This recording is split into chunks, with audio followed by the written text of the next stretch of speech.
Hello. Thank you for tuning into the Conversations with Dr. Don show. I'm David Delk. I'm substituting for Dr. Don, who's on a trip right at the moment. For you first-time viewers, Conversations with Dr. Don is an ongoing series of 1-hour standalone talk shows where we interview people, interesting people, people like you out there, to find out who they are and to talk about things that are of interest to them and hopefully of interest to you, the viewers. Occasionally, Conversations with Dr. Don is a live call-in show, and this is one of those days. So be ready to take down the call-in number when we show it on the screen. Please call in with your questions and comments when we ask you to. Tonight's show is titled Election Processes, More Democratic? Joining me tonight on Conversations with Dr. Don are Judy Barnes, who is with the Alliance for Democracy, and Moses Ross, who is with the Progressive Democrats of Oregon. So welcome to the show. Thank you. Yeah. Thank you. Good. Glad to be here. Thank you, David. Yeah. So before we actually start talking about tonight's topic, we want to ask, and before we get to your questions when you call in, my guests and I are going to just talk about a little bit about who we are. So I will start this out, and I am a native Portlander. I've lived here all my life except for about 5 years in Seattle. I have a twin brother, and that's the extent of my family, other than my partner. My partner, Tom, and I have been together for 17 years. We've got a nice little house in northeast Portland. We have a garden and 2 cats. And I spend a lot of my time doing political kinds of work, and as I know that Moses does, and as I know Judy does. So with that, tell us a little bit about yourself, Judy.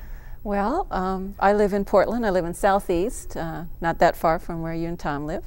I lived in Oregon, in Portland now, for about 7 years. I moved here from Northern California about 7 years ago. I actually lived in Mountain View down there for about 13 years and then got caught in the dot-com boom, and the price of rental housing went up through the roof, and so I had to move somewhere, and I ended up in Portland, and I'm really glad. I love this city, and wish I'd been here a lot longer. But anyway, I enjoy living here. I rent a little townhouse in the midst of the Hawthorne district, Great. and enjoy working on. Portland has a lot to offer, and I've actually jumped right in as soon as I moved here into working on political issues. So it's been really, I feel at home. Okay, great. All right, Moses, tell us just a little bit about yourself. Sure.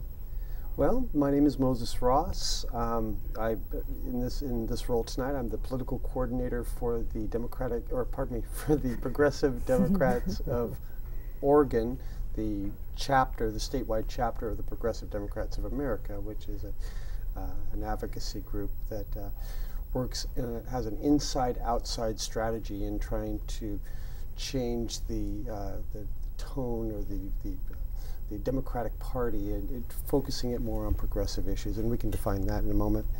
Myself, I'm originally from Salt Lake City, Utah. I grew up there, graduated from a small town in high school from a small town in Wyoming. Ended up here in the very late 80s and fell in love with Portland also. You know, in a red state like Utah, being a Democrat is almost an anomaly, and to come up here amongst like-minded individuals, like-minded progressives, like-minded Democrats, and actually being the majority sure was satisfying. And it makes you appreciate what we have here when you go and visit states like Utah and the challenges that we have with sharing our philosophies towards the political process. And so I've been very happy to be here, and I have a political call center here in Portland. I work nationally with clients, and I have a beautiful 4-year-old daughter. Her name is Emma Maria, and if you're out there, Emma, go to bed. Okay, well, wonderful. Well, I warned you both I was going to ask you another question. The question is, if your best friend was asked to say who you are, what would your best friend say about you? We'll start with you, Judy. Well, having never asked my best friend to describe me, I have no idea. Oh goodness, I can only speculate. And I think over the years I've heard people make reference to me as someone who has a ready laugh, someone who has a mouth that often that often goes without stopping. I enjoy talking. I enjoy relating to people. Have my ups and downs. I think my friends would say sometimes she disappears for a while, but she always comes back. So and generally involved in political issues, social justice issues. You know, trying in my own small way to contribute to making the world a better place is something that usually drives me and tends to determine the kinds of friends I have and the kinds of things I do and the people I associate with. So, that's Well, I'm going to, since I have known you and I do regard you as a friend, I will say that I'll agree with I think everything that you've said about yourself. Those are kinds of things I would have said also. But I would also say that you're highly intelligent. You're very coherent in your thinking. And it's always a pleasure to have you at my house and converse with you and have you at our meetings. So thank you. Likewise. Very pleased to know you, Judy. Thank you very much. David. Wow. Okay. Now, Moses, I don't know you very well because I've only really met you and talked with you once before. So tell us, what would your best friend say about you? Well, they would say I'm definitely principled, and I act on my principles. I try to maintain a high level of integrity, and I think my friends see that. I'm reliable with my friends. I'd hope that they would say that as well. And giving, you know, that sort of thing. I always have felt that it's, as tacky as it may sound, that, you know, the golden rule does apply in how you deal with life and how you deal with others, and do unto others as they would do unto you. Mm-hmm. And I think that's one of the reasons that the Democratic Party has always had an appeal for me, and I've been such a strong advocate for the party, is because of that inherent sense of respect for our community, for those of us within the community. I think that the Democratic Party tries to impart, both legislatively, in activism, in its philosophies, in its platform, and so I work towards those things, and I try to ingrain them in my life, and I would hope that my friends would recognize that. I think they do. Especially this election cycle, it's been such a stark choice, you know, between the politics of negativity and of fear versus the politics of hope and change and potential. It's given me even more incentive to get as active as possible to affect that change, and so I would hope that my friends would recognize that too. Good, good. Yeah, well, from what I have heard and what I have seen, I know that you are very active in political matters. Almost to a fault. Almost to a fault. I'll have to admit. Yep. One of the things I do admire about Judy and yourself is your focus with your group, and it does require that. I think if my friends were to say I have a fault, is that I try to take on too much, but I do it out of the intention of desiring to help. You know, so to my friends out there, you can remind me later about those comments. But as I say, I do admire the work that you folks have done, and in bringing awareness to these issues, to the issues of election integrity, voter suppression, making sure that every single vote is counted, every person who should vote gets an opportunity to vote, and the ongoing public education, especially, that I know that your group works with, does, as far as outreach and trying to educate the electorate, trying to educate voters. Good. Yeah, good. I don't think that I really talked about the Alliance for Democracy, which is the group that that Moses is referring to, that Judy and I are both members of. And the Alliance for Democracy is a national group with a local chapter. We have about 22, 23 chapters around the nation. And the Portland chapter has been very active on questions of election integrity, as you mentioned, on election process changes that are required to have a good democracy, a functioning democracy, and to have honest elections. We've also focused on some other threats to democracy and rule by the people. One of those, of course, is the continuing threat from free trade agreements and the whole agenda of corporate globalization.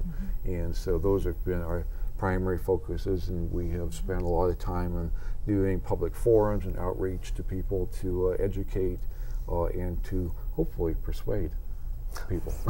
Right, yeah. Definitely. So thank you very much. I think that we'll move on to topics. Okay. I have well, let's see, first of all, let me say that what we're going to do, the format here tonight is that we're going to talk among ourselves on the topics that we declare in a few minutes. And then after we kind of finish each topic, we'll open it up for phone calls coming in. So be sure that if you're out there in the audience that you have a piece of paper and a pen ready to jot down the call-in phone number when it shows up on the screen. And then do give us a call. And then we'll move on to the next topic and so forth until we're done with our hour. Okay.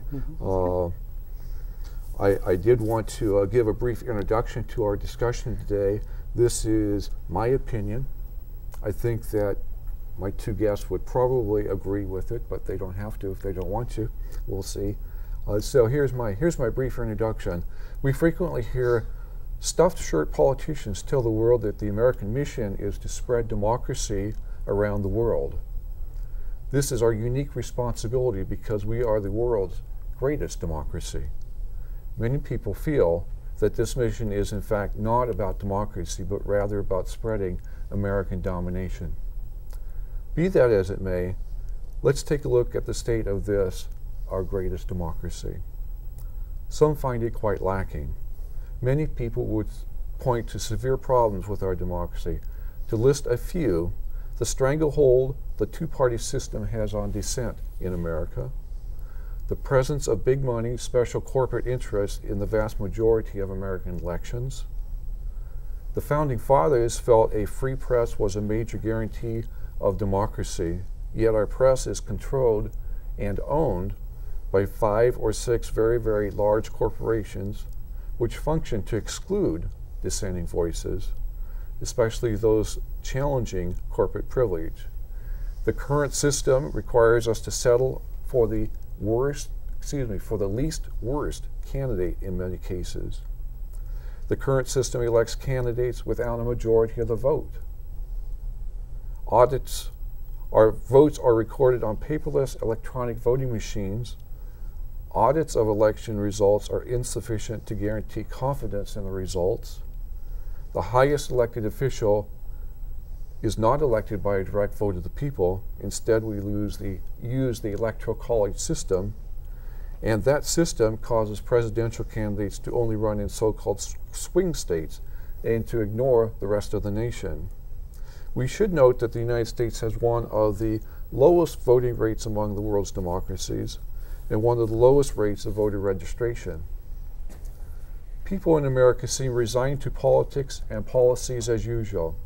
Even when they vote for change, they have the feeling, usually realized within a few months of the election, that nothing, in fact, will change.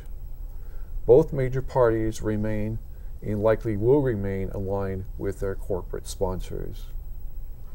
So with that quick overview, I'll ask both of you to tell me what you'd like to talk about this evening.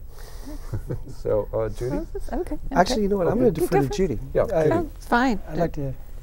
We'll all join in. Exactly. Just Yeah. get Exactly. started whenever anybody feels like Yeah. jumping in. We want to have this as a conversation, as I understand, David. Yeah.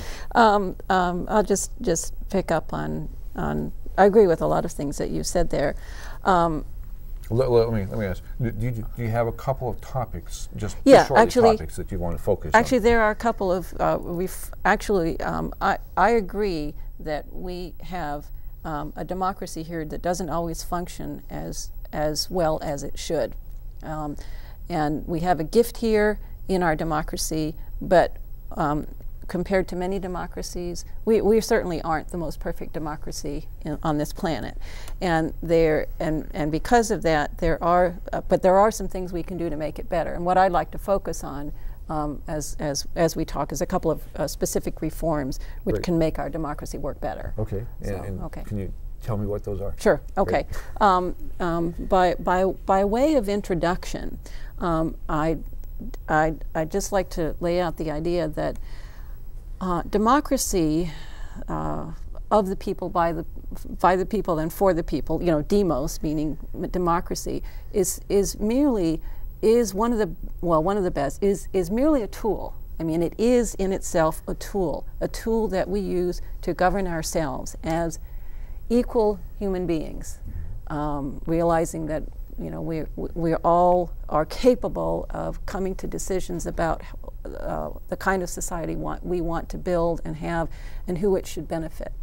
But as a tool, democracy, the health of the democracy that you have can be measured and judged by how well it solves your problems. Because if it's a problem-solving tool, then you only need to look at how well it's solving the problems that we have to determine how well it is working. And in my judgment, especially in the last, say, several decades, anyway, I think there are some things we could be doing better. And I'll just pick a particular example that is how I got into this whole thing. And that's the issue of climate change. Why 35 years after Jimmy Carter put solar panels on the White House and said we will never, from this day forward, import another drop of foreign oil, are we still unable to tackle this problem? We're still basically where we were 35 years ago. And I believe that's one among many measures of how our democracy isn't working very well. And one of the reasons I think why is because many of the voices who would have come up with solutions or who have offered solutions pointed out the problems and have proposed solutions don't really have access to the democratic process and to the electoral process. And what I'm talking about primarily are minor parties. If the solutions in our democracy, as it were, if the solutions don't come out of the two major parties, then we don't hear about them. Mm-hmm. And in my mind, that's a very limited form of democracy. By the way, it's a unique form of democracy around the world. Most other democracies, with very rare exceptions, are multi-party democracies. They're not bi-party democracies. And I believe that's a healthy way to organize a society.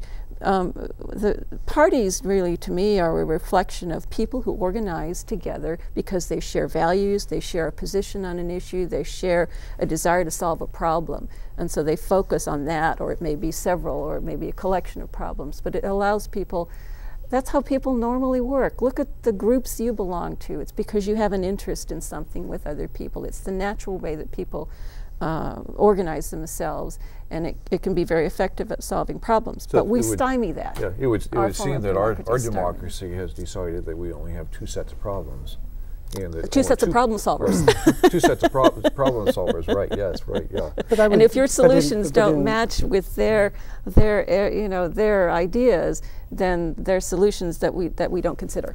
Mm-hmm. Well, I would agree with you that the monolithic nature of the two-party system that we have can have a potential to stifle the free thought or free opportunity to expand on good ideas. But I would also venture to say that the party system is also set up to allow people from within the party to be able to rise up and to be able to affect that change slowly but surely. The avenues for that change within the party structure are there. Like, for instance, yourself are a member of the of the Election Reform Integrity Caucus, a new caucus, which is a new caucus within the Oregon Democratic Party. Mm-hmm. That is the method that different viewpoints that may be unique to the platform have a chance to filter up and to be expressed and to gain popularity. So I think it's a bit of a misnomer to blanket statement that the two-party system is stifles this. I think that there are means through the party that you can accomplish it, and obviously we're taking, you're taking advantage of some of those. So the process is there. It's just, I've always felt that it's a matter of motivating and educating Democrats to avail of it.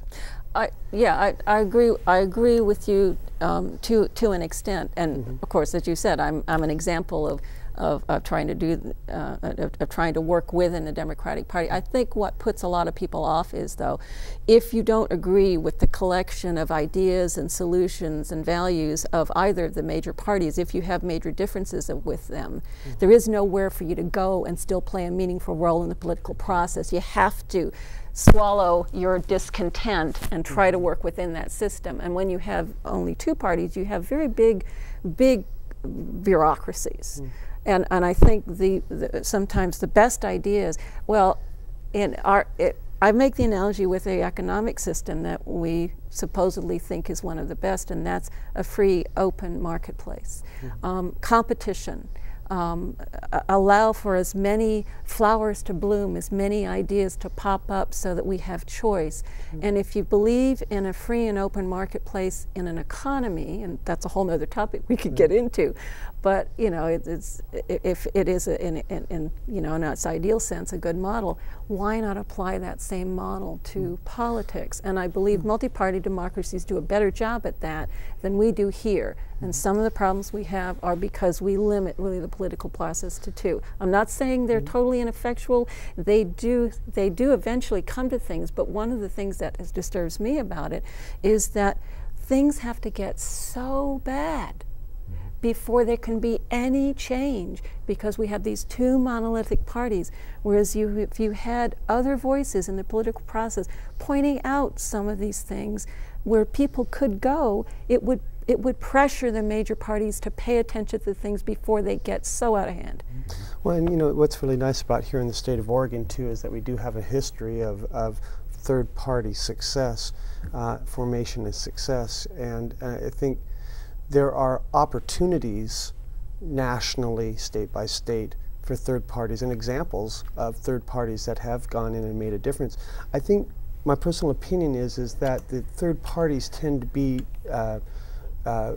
singular issue or not as a broad issue focused, and so it attracts a much smaller segment of the overall community than the larger political parties would. So in essence, they marginalize themselves because of their extremism on certain views. Yeah, I think that looking at some of the third parties that I'm aware of, Pacific Green Party and the Constitution Party and the Libertarian Party, and then of course in Oregon we have the Working Families Party, which is a new party, and the Independent Party. But I don't really see these parties being single-issue parties. If I look at the Green Party, they talk about militarization, they talk about peace, and are strong advocates, much stronger advocate for those positions than the Democrats or the Republicans. If you talk about health care, those parties have much stronger positions on health care. They have much stronger positions on various foreign policy issues, on the economy. They have different positions from the two major parties on the environment. And those are within the constraints of the two-party system. Those views, those consistent views, principled views, don't get expressed. Well, there is a definite populist theme in many of these third parties that you mentioned, the humanistic, socialistic, small s approach, and I have to agree with many of those positions. I'll be the first to admit. I guess what where my focus would be, or what I would question is, if those issues are that populist, they will naturally begin to create a popularity and awareness. It's like, for instance, Nader's campaign is a good example of that. He was expressing many of his platform positions resonated with voters, and so because of that, it kind of created more interest and more people to that party. And I would think that I wonder if that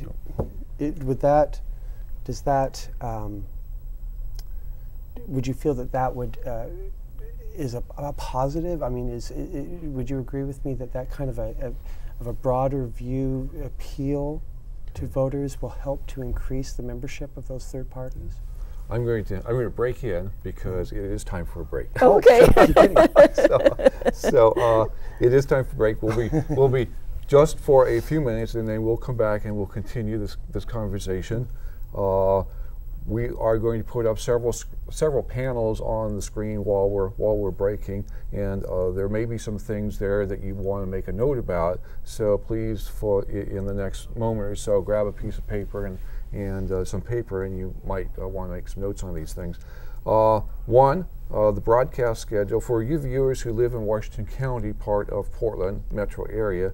Conversations with Dr. John shows are broadcast 5 times each week. Typically, a new show is first aired on a Tuesday and is rebroadcast on the following Friday through Monday.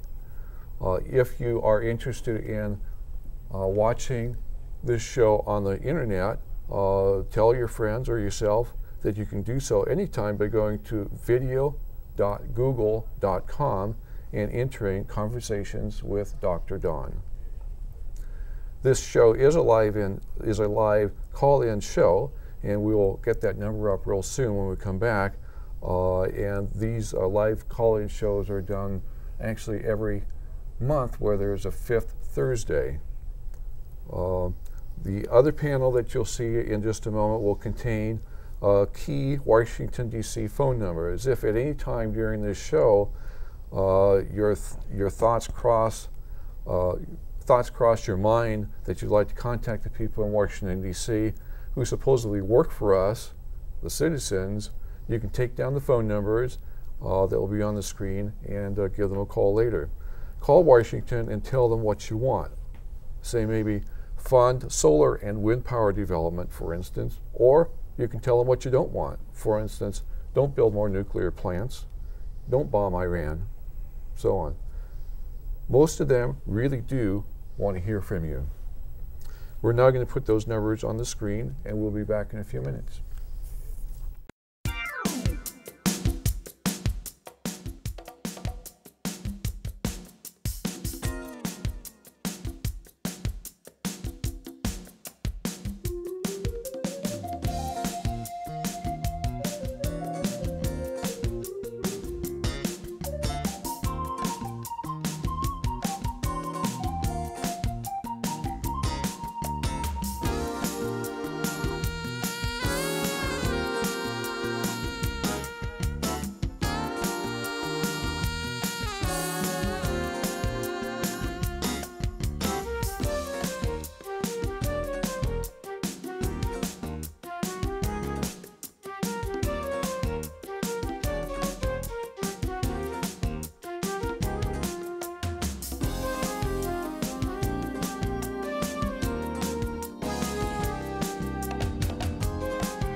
thank you for tuning back in. For you viewers who missed the opening of the show, Conversations with Dr. Don is an ongoing series of 1-hour standalone talks where we interview interesting people, like most of you out there, about who they are as unique, one-of-a-kind individuals, and we talk about what we find of interest and which we hope you find of interest also. Tonight's guests are Judy Barnes, who is with the Alliance for Democracy Portland chapter, and Moses Ross, who is with the Progressive Democrats of Oregon. Yes. Right. Okay. Great. And so we're talking about election issues and election process issues and how to make democracy stronger in the United States. So I think we'll go to Judy. Just to follow up on what Moses was saying, and give a personal example. Before I moved to Oregon 7 years ago, I've always had an interest in renewable energy and climate change and global warming and those kinds of issues. And I began to hear about some wonderful things that the Greens were doing in Europe to make progress in this arena. And when I moved to Oregon, I found out that there was a Pacific Green Party here, and I decided I would join it because I liked the platform, I liked the things that they were accomplishing. But what I found was that working within a minor party in our kind of democracy it was not possible to have the same effect as if you were working within the Greens in Europe. And it just brought home to me the difference between working as a minor party in a multi-party democracy as opposed to being a minor party in a two-party democracy. And basically that's how I got interested in election reform, and eventually came upon other people who were, had similar concerns, and came across a couple of reforms that, if enacted, could actually help the problems that we've been describing, allowing minor parties to have more of a voice in the system so that voters are not deprived of good ideas and solutions. They have a greater array of choice. What we experience now is that a minor party basically, as you were talking about Ralph Nader, we know the epithet spoiler that everybody attaches to him. Well, what kind of a system is it that would talk about somebody who is so sincere and has such good basic policies and ideas as he is, and label him something, really ask him to leave the system. I mean, that's not democracy. There's got to be a better way, and there are a couple of reforms that can help us. Instant runoff voting is one of them. It's often called ranked choice voting or preference voting. And what it basically does, it allows voters to express, if in a race, instead of just voting for one candidate, it allows voters to rank the candidates for an office as to their first, second, or third choice. And I'll put up a little sample ballot here, just so we can all know what we're talking about here. Is the camera getting that okay? No, not yet. No, not yet. Okay. Okay. Anyway, basically, instead of voting for one candidate, you express your first, second, and third, or maybe more choices. And what happens is, when the votes are counted, everybody's first choice is counted, and if among the first choices there's a majority winner, the election is over. You have a candidate who's won the majority of the votes. However, if among the first choices there isn't a single candidate who's won over 50% of the votes, then what you do is you go to subsequent rounds of counting. You have basically a runoff, and you have a recount. And I can actually show you a diagram of that process, which pretty clearly, I think, lays out what happens. And in the runoff part of the election, what happens is you eliminate the candidate who received the least amount of votes in the first round of counting. Okay, so one candidate is eliminated. It's the candidate who got the fewest votes. And then everybody else's votes are counted again just as they were in the first round, except for the votes that were cast for the candidate who was eliminated. And in that case, those voters' next choice is counted. And what that means is those voters' next choice will be one of the remaining candidates. And so those votes are distributed among the remaining candidates, and you count again. And if a candidate has now received the majority of the votes, the election is over. If there's still no majority winner, then you repeat that process over and over until you have one candidate who has won a majority of the votes. That way you never have an election where someone can win with 30 or 40% of the vote, which in essence means that 70 or 60% of the voters didn't want that candidate. You always have a candidate who's won with a majority of the votes, which means that candidate has a mandate, and the majority of the voters wanted that candidate in office. So in the present system, you're saying that candidates get elected with less than the majority of the vote? Often they get elected. People that the majority may not want. Exactly. Plurality voting, right? You can win. It's the one who gets the highest votes, the highest number of votes, which can often be less than 50%. I always remember in grade school being taught that the majority rules, but what you're saying that in actuality in America, that's not the case. No, the plurality rules. The plurality rules. Okay, great. So, and so instant runoff voting is a different way of voting that would require that whoever wins office actually does so with a majority of the vote, has a majority of support. And that's one of its benefits, but it also has some other benefits. It increases voter choices because it eliminates the spoiler effect that we were talking about a minute ago.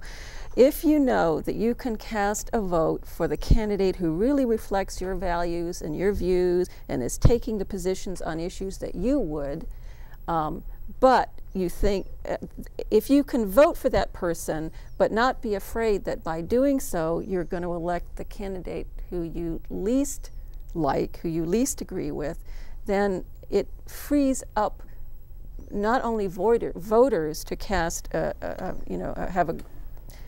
have a greater choice, but it allows for minor parties and minor party candidates to take part. So if you know that you can cast your first vote for your favorite candidate, and then if that candidate doesn't win, you have a second choice that's going to come into play.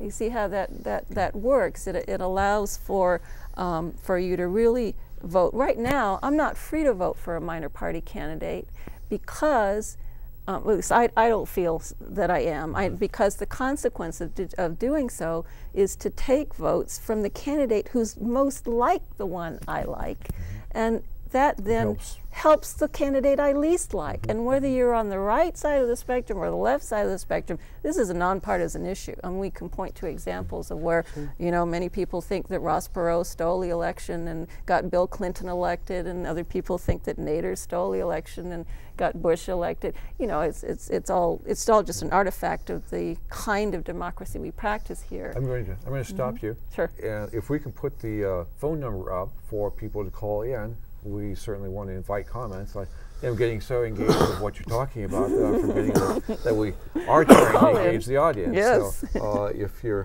can get that phone number up on the screen, there it is, 503-419-2953. So we will be, we'll continue our conversation and we'll take those calls as they come in. It's interesting. What I like about instant runoff voting is the fact that your vote is not wasted, and I do like the almost the forced diversity of the candidate pool. That's intriguing. What is missing from that, and what is missing in the current system, of course, is the ability to get the vast majority, if not everyone, to vote. And that you still are representing a minority of the community as it is right now, with that system or with the current system. I've always felt, and this is kind of revolutionary, to me it is, that it would be registering to vote would be a mandated thing along with, say, for instance, military service, service to your country. I would not have any qualms of at all supporting something like that, just because I think it would drive home the point of the responsibility, the civic responsibility that you have to, that voting is. And so I would love to see a focus on increasing participation as a social responsibility. Yeah, I know there certainly are proposals out there, for instance, to allow high school students at 16 to actually register to vote, and then when they, or 17, to register to vote, and to do it in high school, to make it a easy process that when they get their driver's license, that they also are registered to vote at the same time. And then when they turn 18, then they are automatically registered to vote. This is a good idea. Absolutely. Right, Connecting it with the graduation ceremony. Yes, you know? right. Yes, not only are you, Yeah, that's part of being part of the adult and how world. many of us that are activists, that are highly involved, and maybe those aren't, have a fond memory, a point in their lives where they went with their parents to the voting booth, or a candidate came out of the blue and canvassed their house, and it left an impression on them. You know, I was working with one of the presidential campaigns here in Oregon, and I was a driver in the motorcade, and there were people standing on the corner of small little towns that had been waiting for an hour for this motorcade to drive by. And it's an event that they will talk about for the rest of their lives and share with their children. I mean, that's how important it is. I just wish we could instill that sense of responsibility, or that importance. Don't you think that part of the reason why people don't feel that sense of responsibility is because they don't feel like their positions and their opinions actually get reflected in the candidates they're given to vote for? Yeah, and I think, unfortunately, I have to agree, there is definite cynicism, and I think that has been created over 30, 40 years of the new politic pushing new campaign ideas and strategies which dehumanize the potential voter into just a number versus an opinion. And I think this year is the first year that I think I've seen a shift. The Obama campaign has been very thrilling for me in that sense, because I see a light. I see an opportunity for change. Like we were talking about the Gilded Age, you know, that opportunity to make a fundamental sea change. Yes, what we were talking about before we began the show was that historically election reforms such as instant runoff voting and fusion voting, which we'll talk about in a minute, have a history. In Oregon, we actually amended our Constitution in 1908. It was the first amendment to the Constitution by the initiative process, after the initiative process itself was voted in by the people. And that in 1908, it was voted into Oregon's Constitution to permit the use of ranked preference voting, instant runoff voting, in Oregon. And that, of course, 1908 was just after the Gilded Age, when there was a great disparity of incomes, and it's interesting to think about historically what people must have been thinking at the time that they would have voted such a reform into Oregon's Constitution. Of course, it has never been implemented in this state, but yeah, these we have a phone call. We do. Yes. Great. Okay. Whoops. Well, we have feedback. That's kind of scary. Okay. I guess we don't have a phone call. Yes, you do. Yes, you We do. Oh, Okay. great. Okay. Go ahead. My TV. Can you hear me? Yes. Sure can. Yes. Oh, good. I'm an older woman. I had to be 21 to vote, and I have an 18-year-old granddaughter who is so excited to cast her vote for Obama. I mean, it just, she was so excited. Would you turn your TV down? I'm muted. You're muted. Okay. Yes. Well, luckily Okay. you're not muted on this TV show. Okay. Yeah. Go ahead. Yeah.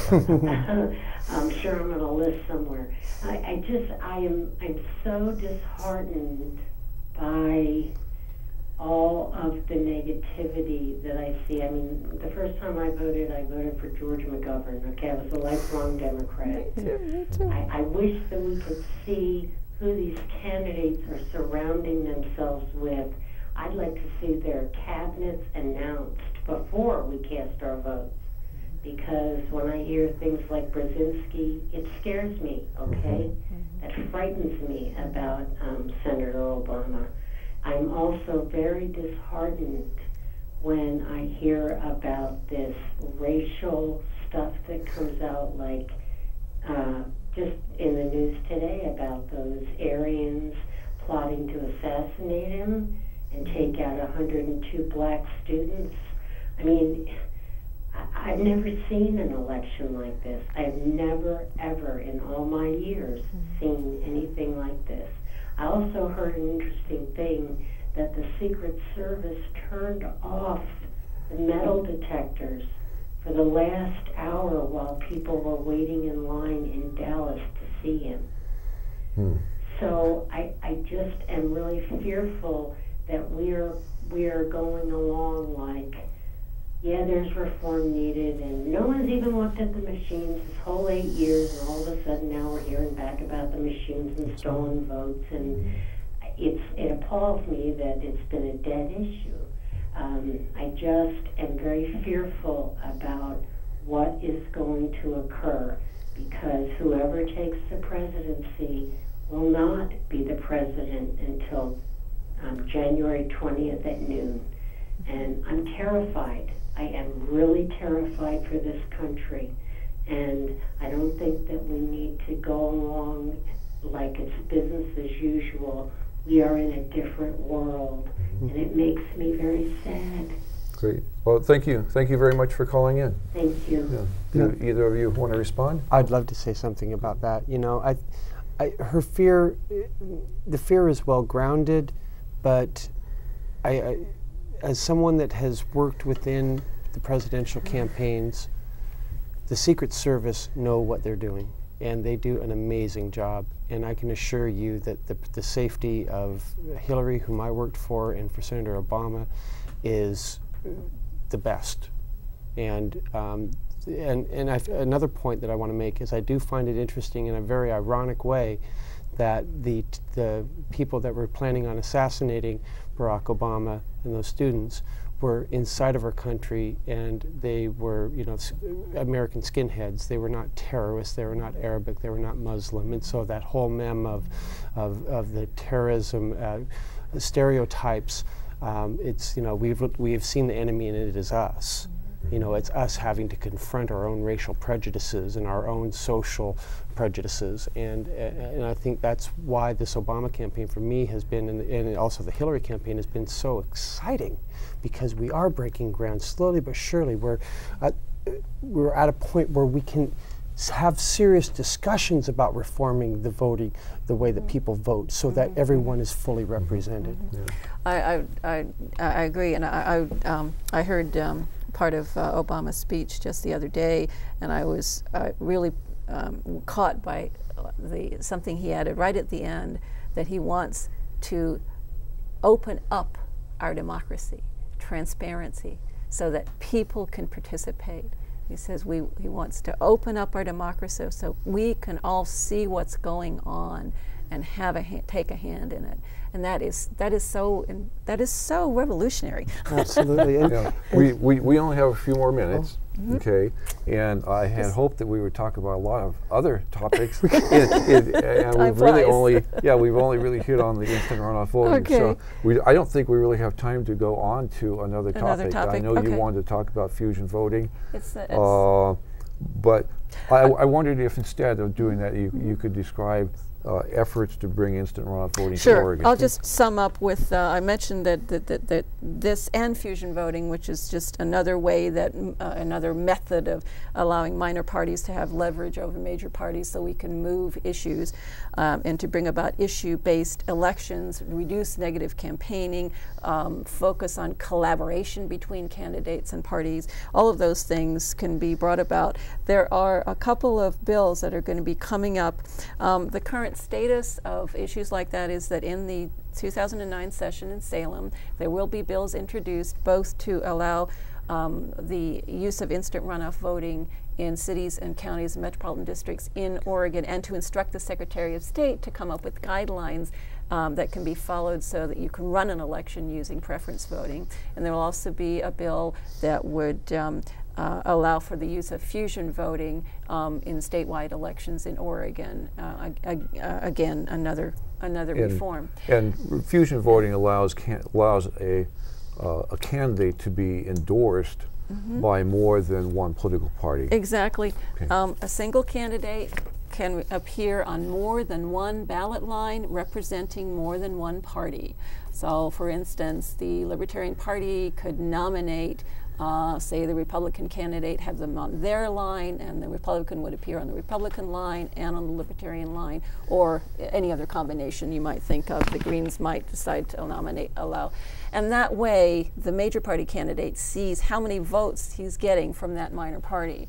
So it allows for leverage, it allows for collaborative work, it breaks legislative log jams. It's another reform that was practiced here once in Oregon and is no longer. So again, we're at a time of economic crisis and political crisis, and the problems are facing us are so severe that we're looking for ways that we can stop these things from happening in the future and make our democracy work better so that we plan ahead and have a society that works for all of us. So if people are interested in getting involved in this issue, there is now an election integrity caucus within the Democratic Party of Oregon. David belongs to it, I belong to it, and I think you'll be seeing email addresses where you could contact either of us if you're interested in helping to work on those reforms and others to improve our election process. And just a real quick note on that too.